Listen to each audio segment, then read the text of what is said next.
Every year, millions of women, men, and children are trafficked in countries across the globe, including right here in the United States. Referred to as the modern-day slavery, human trafficking generates billions of dollars a year. We see the sexual abuse. We see spouses being trafficked by the other partner. We see children being trafficked by parents. I mean, everybody's story is different.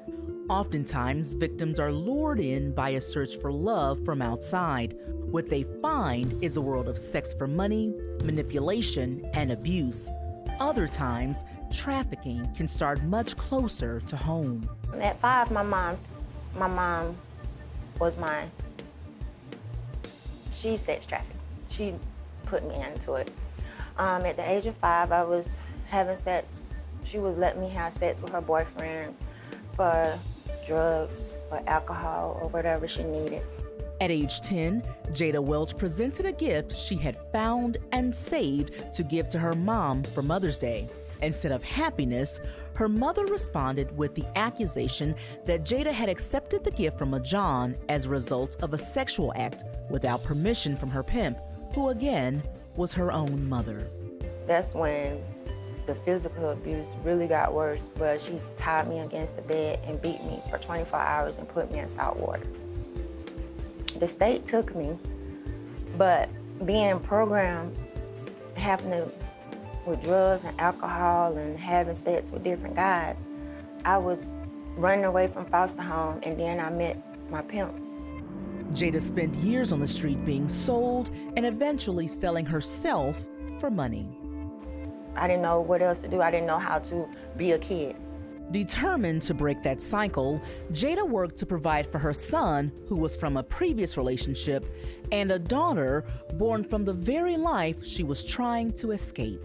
When my daughter came, even though I was having some difficulties because it was by somebody that, I was like, God, how am I gonna do this? How can I look at her every day? How can I help me? And when I tell you, she is the blessing of my life, I named her Shemaiah, the Lord hears out of the Bible. Jada's search for faith led her to the spiritual guidance of Dr. E. Dewey Smith at Greater Travelers Rest in Decatur. I was so comfortable because it was just like I was supposed to be here. And then the pastor started talking about the Tabitha house. He was like, women who have been sex trafficked. And I was like, they have that there? We serve everybody.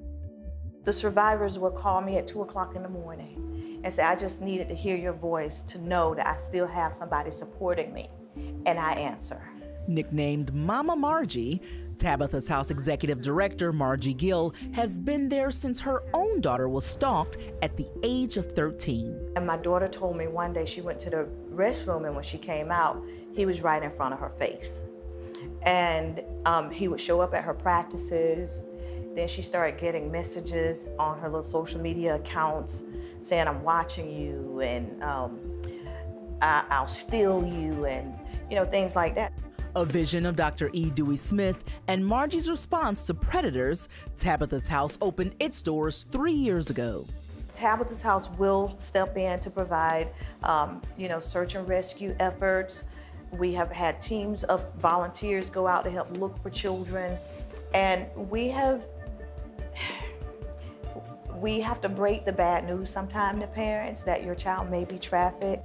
Working to bring fresh air to families impacted by human trafficking, Tabitha's House offers intervention, mental health, and temporary housing to those in need. Our youngest client has been 5, a 5-year-old child who had been trafficked by her parents to support a meth habit. Sometimes people will assume that it could take a few counseling sessions, they'll be fine.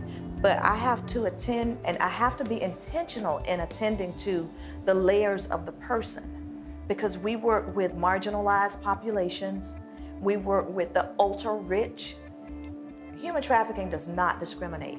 Resources coupled with compassion best describes the work of Tabitha's house, where the cycle of abuse and oppression is transformed into a cycle of solutions and of hope, such as with Jada, who has turned her story of despair into a source of inspiration for others. You wouldn't believe how many girls come up to me crying, asking me, how can they get out? And it's just mind-blowing, because I didn't think that my story would be as powerful. I didn't think I thought I was nothing.